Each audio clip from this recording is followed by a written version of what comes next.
নমস্কার দর্শক বন্ধুরা, আপনাদের সকলকে স্বাগত জানাই ভাগ্য দর্পণে অর্পিতাজি চ্যানেলে। আমি আপনাদের অর্পিতা। আপনার ছেলে বা মেয়ে মাঙ্গলিক, ওর বিয়েতে কিন্তু চরম বাধা আসবে, এমনকি বিয়ের পর জীবনসঙ্গীর অকাল মৃত্যু হতে পারে। কোনো জ্যোতিষীর মুখ থেকে এই কথাটি শোনার পর অনেক মা বাবার রাতের ঘুম উড়ে যায়। সমাজ জুড়ে এই একটি যোগ নিয়ে এত ভয়, এত কুসংস্কার আর এত আতঙ্ক তৈরি করে রাখা হয়েছে যে সাধারণ মানুষ মাঙ্গলিক শুনলেই মনে করে জীবনটা বুঝি ধ্বংস হয়ে গেল। কিন্তু আসলেই কি তাই? মাঙ্গলিক যোগ কি কোনো অভিশাপ, নাকি এর পেছনে লুকিয়ে আছে অন্য কোনো আধ্যাত্মিক রহস্য? আজ আমরা কোনো মন গড়া বা ভয়ের কথা বলবো না।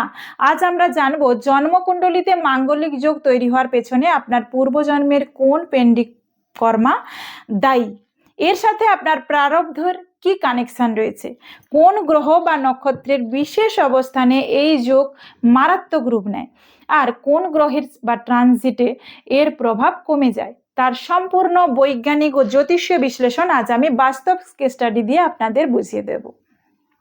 ভিডিওটি শেষ পর্যন্ত অত্যন্ত মনোযোগ দিয়ে দেখুন, কারণ আজ এই যোগের সমস্ত আড়ালে, এই যোগের অন্ধকারের আড়ালে থাকা সত্যের আলো আপনাদের সামনে আসবে।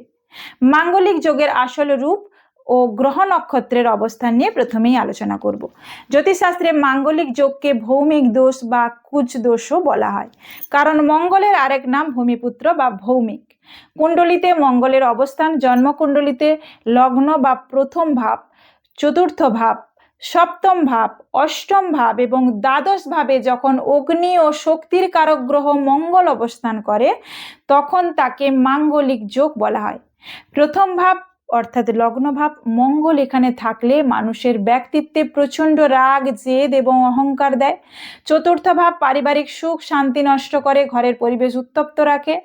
সপ্তম ভাব সবচেয়ে গুরুত্বপূর্ণ, এটি বিয়ের ঘর, এখানে মঙ্গল থাকলে দাম্পত্য জীবনে তীব্র বিবাদ আর হিংসা তৈরি করে। অষ্টম ভাব জীবনসঙ্গীর আয়ু এবং আকস্মিক দুর্ঘটনার ঘর। আর 12 ভাব হচ্ছে শয্যা সুখ এবং অতিরিক্ত খরচের ঘর। নক্ষত্রের ভূমিকা বলি, মঙ্গল যদি কুণ্ডলিতে নিজের নক্ষত্র অর্থাৎ মৃগশিরা, চিত্রা, ধনিষ্ঠা অথবা রাহুর নক্ষত্র আদ্রা, স্বাতী, শতভিষা কিংবা কেতুর নক্ষত্রে অশ্বিনী, মঘা, মূলাতে থাকে, তবে মাঙ্গলিক যোগের তীব্রতা বা উগ্রতা বহু গুণ বেড়ে যায়। এবার আসি পূর্বজন্মের কানেকশন, পেন্ডিং কর্মা ও প্রারব্ধ নিয়ে আলোচনায়। জ্যোতিষশাস্ত্রে আমাদের কুণ্ডলীর গ্রহের অবস্থান হলো আমাদের পূর্বজন্মের কর্মের ব্যালেন্স শিট। মাঙ্গলিক যোগ কোনো আকস্মিক ঘটনা নয়, কিন্তু এটি আপনার প্রারব্ধ কর্মফল, পেন্ডিং কর্মা। পূর্বজন্মে আপনি হয়তো প্রচন্ড উগ্র, অত্যাচারী বা কোনো সামরিক শক্তি বা ক্ষমতার অধিকারী ছিলেন। আপনি নিজের অহংকার, ক্রোধ বা শারীরিক শক্তির দাপটে কোনো দুর্বল মানুষের অধিকার কেড়ে নিয়েছিলেন। হয়তো কোনো নারীর শিথির সিঁদুর মুছে দেওয়ার পেছনে আপনার পরোক্ষ হাত ছিল, বা কারোর সংসার ভাঙার কারণ আপনিই হয়েছিলেন। অথবা পূর্বজন্মে ভালোবাসার মানুষের প্রতি আপনি চরম হিংস্র আচরণ করেছিলেন। এই জন্মের প্রারব্ধ, পূর্বজন্মের সেই অবদমিত ক্রোধ, হিংসা এবং ঋণ এই জন্মে আপনার শরীরে রক্তে মঙ্গলের শক্তি হিসেবে লগ্ন বা সপ্তম ভাবে এসে বসেছে। প্রকৃতি আপনাকে এই জন্মে মাঙ্গলিক বানিয়ে আগের জন্মের অগ্নি ঋণ শোধ করার সুযোগ দিচ্ছে। তাই এই জন্মে আপনাকে এমন জীবনসঙ্গী দেওয়া হয় যে আপনার ভেতরের অতিরিক্ত রাগকে পরীক্ষার মুখে ফেলে এবং আপনার ইগো বা অহংকারকে চূর্ণ বিচূর্ণ করে। আমার জ্যোতিষ অভিজ্ঞতার একটি বাস্তব কেস স্টাডি আপনাদের সাথে শেয়ার করব, যা শুনলে আপনাদের ধারণা একদম পরিষ্কার হয়ে যাবে।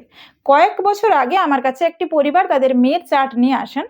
মেয়েটি অত্যন্ত সুন্দরী, উচ্চশিক্ষিতা এবং স্বাবলম্বী, কিন্তু তার লগ্ন এবং সপ্তম ভাবে রাহু মঙ্গলের এক তীব্র মাঙ্গলিক যোগ ছিল। জ্যোতিষীয় ভাষায় একে অঙ্গারক যোগও বলা চলে। মেয়েটির বিয়ে অনেক কষ্ট করে এক সাধারণ ঘরে দেওয়া হয়েছিল, কিন্তু বিয়ের ঠিক 1 বছরের মাথায় তাদের ডিভোর্সের পরিস্থিতি তৈরি হয়। জামাইয়ের অভিযোগ ছিল মেয়েটি সামান্য কথাতেই চরম উগ্র রূপ ধারণ করে, জিনিসপত্র ভাঙচুর করে এবং কারো কথা শোনে না। অন্যদিকে মেয়েটির বক্তব্য ছিল তার স্বামী তাকে একদম বোঝে না এবং তার স্বাধীনতায় হস্তক্ষেপ করে। এখানে আমি কার্মিক বিশ্লেষণটা ভালো করে বোঝাই। আমি যখন মেয়েটির চার্ট দেখলাম, মানে কুণ্ডলিটা গভীরভাবে দেখলাম, ওর হরস্কোপ বিশ্লেষণ করলাম, তখন দেখলাম এটি তার পূর্বজন্মের পেন্ডিং কর্মা।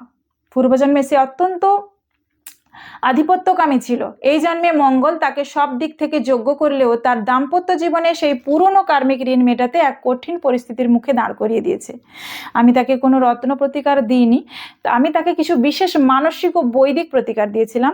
তারা আজ কিন্তু অত্যন্ত সুখে সংসার করছে। এবার গ্রহের ট্রানজিট বা গোচরের প্রভাব নিয়ে আলোচনা করব। মাঙ্গলিক যোগ সারা জীবন একই রকম উগ্র থাকে না। গ্রহের ট্রানজিট বা গোচরের উপর বিরাট প্রভাব ফেলে। শনির গোচরে কি হয়? শনিদেব হলেন ন্যায়ের দেবতা। এর গোচরে শনিদেব যখন জন্মকালীন মঙ্গলের উপর দিয়ে যান বা মঙ্গলের উপর দৃষ্টি দেন, তখন মঙ্গলের উগ্রতা এবং রাগ অনেকটাই শান্ত হয়ে যায়। একে বলা হয় কার্মিক ম্যাচিউরিটি। সাধারণত 28 বছর বয়সের পর মঙ্গলের নেতিবাচক প্রভাব অনেকটাই কমে আসে। বৃহস্পতির অমৃত দৃষ্টি। গোচরে দেবগুরু বৃহস্পতি যখন আপনার কুণ্ডলীর মঙ্গলকে দর্শন করেন, তখন মাঙ্গলিক দোষের সমস্ত বীজ কেটে যায়। তখন মাঙ্গলিক শুনলেই ভয় পাবেন না। তাই মাঙ্গলিক শুনলে ভয় পাবেন না। গোচরের গ্রহের অবস্থান আপনাকে প্রতিনিয়ত বদলানোর সুযোগ দেয়। মাঙ্গলিক যোগের কাটাকুটি ও মহাশক্তিশালী বৈদিক সমাধান নিয়ে আলোচনা করব। শাস্ত্রে মাঙ্গলিক দোষ কাটানোর বা এর নেতিবাচক প্রভাব কমানোর কিছু অব্যর্থ উপায় বলা হয়েছে। 1. কুজ সাম্যম বা পাত্রপাত্রী নির্বাচন। মাঙ্গলিক দোষ কাটানোর সব থেকে বড় প্রাকৃতিক রেমেডি হলো একজন মাঙ্গলিক জাতক বা জাতিকার বিয়ে অন্য একজন মাঙ্গলিক কুণ্ডলীর সাথেই দেওয়া উচিত। এতে দুজনেরই মঙ্গল অতিরিক্ত এনার্জি বা তাপ একে অপরকে ব্যালেন্স বা নিউট্রিলাইজ করে দেয়, ফলে দাম্পত্য দীর্ঘস্থায়ী হয়। 2. কুম্ভ বিবাহ বা অর্ক বিবাহ আমরা বলি যাকে। যদি কুণ্ডলিতে অত্যন্ত মারাত্মক মাঙ্গলিক দোষ থাকে, তবে মূল বিয়ের আগে শাস্ত্র মতে কুম্ভ বিবাহ, কোনো মাটির কলসির সাথে বিয়ে, অথবা ছেলেদের ক্ষেত্রে অর্ক বিবাহ হয়, যেমন শেওড়া বা কলা গাছের সাথে বিয়ে দেওয়া হয়। এর ফলে পূর্বজন্মের যে নেতিবাচক প্রারব্ধ বা জীবনসঙ্গীর উপর আসার মরণ ফাঁদ থাকে, তা ওই জড়বস্তুর উপর গিয়ে পড়ে এবং দোষ কেটে যায়। হনুমানজির শরণাগতি সবচেয়ে শক্তিশালী উপায়। মঙ্গলদেবের অধিপতি দেবতা হলেন স্বয়ং বজরংবলী বা হনুমানজি। প্রতি মঙ্গলবার শনিবার নিষ্ঠা ভরে হনুমান চালিসা এবং বজরং বাণ পাঠ করুন। প্রতিদিন সকালে তামার পাত্রে রাখা জল পান করুন এবং কপালে সামান্য চন্দনের তিলক লাগান। এটি মঙ্গলের উগ্র আগুনকে শান্ত করে এবং মঙ্গলকে ধৈর্যশীল করে তোলে। রক্তদান বা সেবামূলক কাজ। মঙ্গল হলো আমাদের শরীরের রক্ত। যদি স্বাস্থ্য অনুমতি দেয়, তবে বছরে অন্তত 1 বার বা 2 বার নিঃস্বার্থভাবে রক্তদান করুন। আপনার শরীরের রক্ত যখন অন্য কোনো মুমূর্ষু মানুষের জীবন বাঁচাবে না, প্রকৃতি কার্মিক খাতা থেকে আপনার পূর্বজন্মের হিংসার ঋণ নিমেষে কেটে যাবে। মাঙ্গলিকদের জন্য শুভ কয়েকটা দিক আমি আলোচনা করব। আমার মাঙ্গলিক ভাই ও বোনেরা, জুলাই মাসে বা আপনার জীবনের ভাগ্যের পূর্ণ সহযোগিতা পেতে, নিজের ভেতরের অতিরিক্ত এনার্জিকে সঠিক দিকে চালিত করতে এই উপাদানগুলো জীবনে ব্যবহার করুন। শুভ সংখ্যা। আপনাদের জন্য সব থেকে ভাগ্যশালী সংখ্যা হলো 9, 1 এবং 3। শুভ রং বা লাকি কালার্স।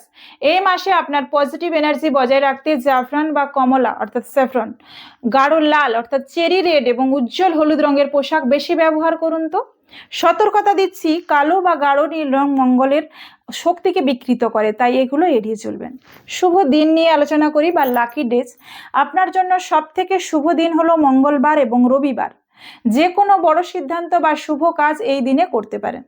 আমার দর্শক বন্ধুদের বলবো, মাঙ্গলিক মানেই কিন্তু কারো মৃত্যু নয়। তাই মাঙ্গলিক মানে হলো আপনার ভেতরের সাধারণ মানুষের চেয়ে ডাবল কাজ করার এনার্জি থাকে। ভয় দেখায় ভণ্ডরা, শাস্ত্র দেখায় সঠিক পথ। তাই কুসংস্কারে কান দেবেন না, সঠিক সমাধানের পথ ধরে হাঁটুন। দর্শক বন্ধুরা, মাঙ্গলিক যোগ কোনো অভিশাপ নয়, এটি আসলে একটি প্রচণ্ড এনার্জি বা মহাশক্তি। এই শক্তিকে যদি আপনি রাগে বা জেদে অপচয় করেন, তবে আপনার সংসার ভাঙবে। কিন্তু এই শক্তিকে যদি আপনি হনুমানজির ভক্তিতে রূপান্তরিত করেন, সমাজ সেবায় বা কঠোর পরিশ্রমে লাগান, তবে আপনি জীবনে এমন একজন সফল মানুষ হবেন যার সামনে গোটা দুনিয়া মাথা নত করবে। তাই ভয় পাবেন না, নিজের কর্মকে শুদ্ধ করুন। আজকের এই চোখ খুলে দেওয়া বাস্তবসম্মত আলোচনা আপনাদের কেমন লাগলো? আপনার কুণ্ডলিতে কি মাঙ্গলিক যোগ রয়েছে? নিচে কমেন্ট করে আমাকে অবশ্যই জানাবেন। ভিডিওটি ভালো লাগলে একটি লাইক করবেন এবং সমস্ত মা বাবাদের টেনশন দূর করতে এটি প্রচুর শেয়ার করুন। জ্যোতিষের এমন নিখুঁত এবং নির্ভীক বিশ্লেষণের জন্য এখনই ভাগ্য দর্পণে অর্পিতা জি চ্যানেলটি সাবস্ক্রাইব করে পাশে থাকা বেল আইকনটি প্রেস করে অল নোটিফিকেশনটি অন করে দিন। ভালো থাকুন, মনের জোর বজায় রাখুন। জয় বজরংবলী। নমস্কার।